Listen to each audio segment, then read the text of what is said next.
Paul, as International Executive Director of Prisons for Alpha, you've got a huge role.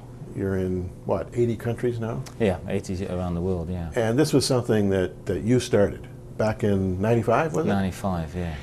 I want to get back to this, but I want to go beyond 95. I want to talk about Paul Cowley, you know, in the former era. Huh. Tell us, first of all, you have a most interesting story. Tell us how you came to faith and the sort of the context in which that occurred. Well, I came to faith on Alpha, on an Alpha course in Holy Trinity Brompton in London. But I guess, like everyone, prior to that, it was a bit of a journey. Yeah, well, you were an extreme sportsman. I mean, you were you've climbed mountains, you've gone down swollen rivers, you've guided people through all kinds of interesting adventures. Tell me about that. Well, that was. I mean, I guess that was just me looking for something, satisfaction, really. That was the army. I was in the army for just on 15 years of my life. Prior to that was I was born in Manchester. It's a northern town, city. Quite rough, quite deprived. My parents were alcoholics. At the age of 15, two things happened. I was expelled from my school, which was a good thing for me because I was bullied quite a lot. It was a really hard school in Manchester. And I also got kicked out of my house. I had a big argument with my father, who was unashamedly my hero. We fell out. He threw me out at the age of 15. And I thought, well, I'll make my own way in life. In my youth and arrogance, I was on the streets for a while, sleeping rough. And I got involved with a gang of guys that looked after me. Now, as I was reading about that part of your life, you acknowledged that you were quite ambitious when it came to anything and everything, especially when you got into the military. Yeah. All you wanted to do was climb to the top. Yeah. And so you did climb, and quite quickly. Well, the army was it was a real surprise to me. I went through basic training. I mean, I had no hope in myself, really. I mean, I felt like I was a bit of a lost cause. And when I joined the army, they really physically saved my life. They just showed me that I could do things. I mean, I never knew I could be fit. I found out that I could run. I was a good runner. I had some leadership skills, and I loved what you're talking about is adventure training. And I seem to have a knack for that, which they brought out. You know, they utilized me, facilitated me, gave me opportunities to do stuff. So the skiing, the climbing, who wouldn't want to do that stuff? It was brilliant, you know. But I was quite ruthless as well, which is the darker side of me in the army, I think. I mean, I was keen for promotion. You know, to get at the expense of relationships. At the expense of relationships, yeah. Two marriages, 2 divorces. Left a son to my first wife when he was 3. Just desperately trying to get on. You know, I just my main aim, funny now saying it, was to get into the sergeant's mess. You know, I wanted to get out of the ranks, into the sergeant's mess, have a different level, different leadership, different authority. But get in there, and as you said, I did it quite quickly, really. I made sergeant in just over 4 years. Which is almost unheard of. What it is, the mob I was in the Royal Artillery, which is it's quite hard to get promotion. You kind of have to wait for someone to die to get promotion. But I was pretty ruthless, not a nice guy. Now, how did you end up this ruthless, you know, relationally bankrupt guy? Albeit fit and an adventure training specialist. How did you end up in an Alpha course? How did that happen? I have no idea, actually, but I'm sure God does. I left the army after 15 years. Why? Because I was bored, really. Novelty had worn off. I'd done everything. I'd done tours of Northern Ireland, Falklands. I'd volunteered for everything that you can think of course-wise, and I was just bored.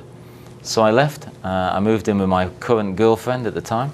She was working for a TV company. And a few things happened, you know. Long story short, one of the things that happened, my mother died. I hadn't seen my mother since I left home as a young man, or my father. And just before I left the army, she got in touch with the military to find out where I was. The army asked if I want to get back in touch with her mother, which I did. And when I got to see her, she was seriously ill with cancer. So long story short, I had about 3-4 days with my mum before she died of lung cancer. And in those 3-4 days, we didn't really talk or anything. It was kind of difficult, embarrassing. I was sat with her, and then she went into a coma, and she died. When I left the hospital and she was buried and I buried her, we had to sort out the house that she was living in. And when I went through the house and all the stuff, put it into bin bags, was giving it away to charity shops, just wanted to get rid of it all, I found a Bible. And it was a real shock, because I was brought up an atheist, my parents were atheists.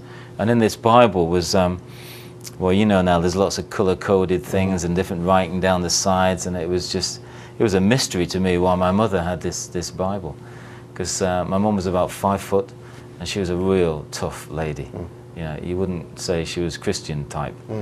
And in it was lots of writing about different things and about me. And there was a telephone number. And the start of my journey, I think, was this telephone number. I phoned it and said, "Who are you? How do you know my mother? What are you doing in the back of this Bible?" And this lady on the end of the phone, who I've never met, said, "Me and your mother go to church together." I said, "My mother doesn't do church." "Yeah, your mother became a Christian 2 years ago." So I told this lady that my mother had died, and then hung up. And to be honest, I couldn't quite get the God thing out of my head. What on earth was my mother doing with God? And why would God want someone like my mother? And that was the start of my journey, really. You work in the prisons. You started through a process. You ended up working with Alpha, but you had this vision for prisons. Why? Because it had been. I mean, it's not Alpha that changes his life. You know, Alpha's not God. It's God that does all that stuff. But Alpha for me was a catalyst, and I know me. I'm a pretty difficult person still.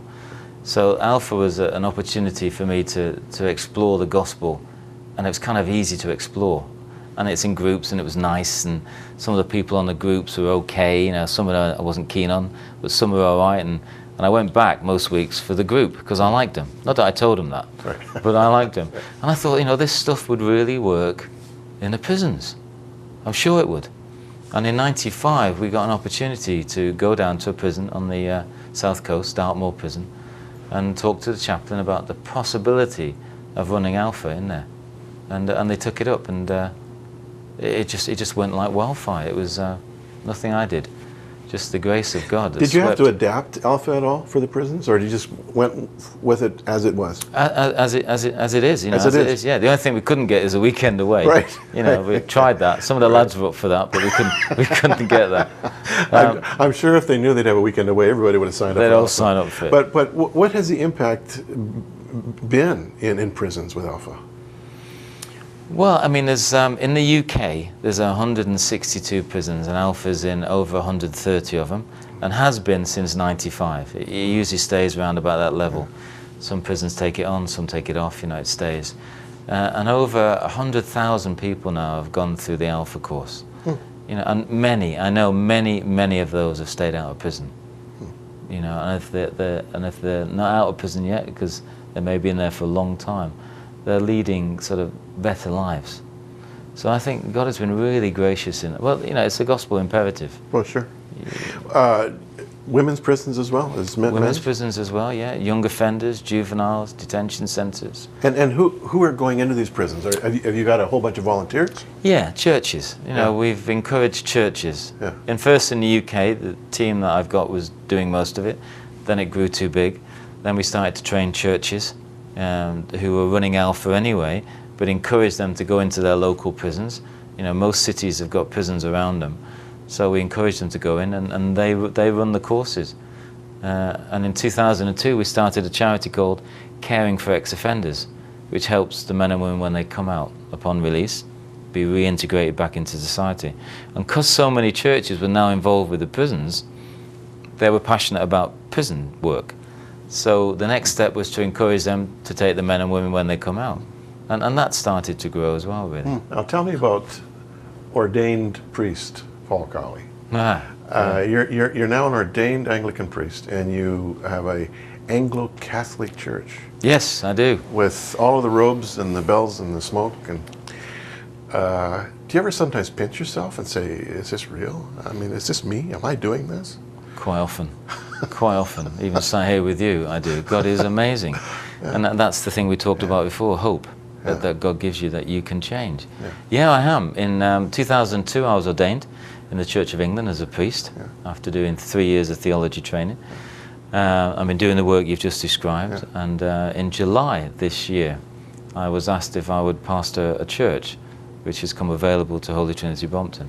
And it is an Anglo-Catholic church with a small service that was dying. Possibly the Church of England were going to close the church down, and we got offered it.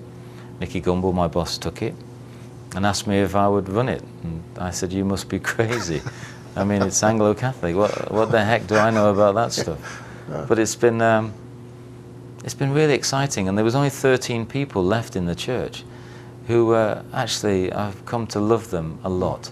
They stayed there. They've had no priest.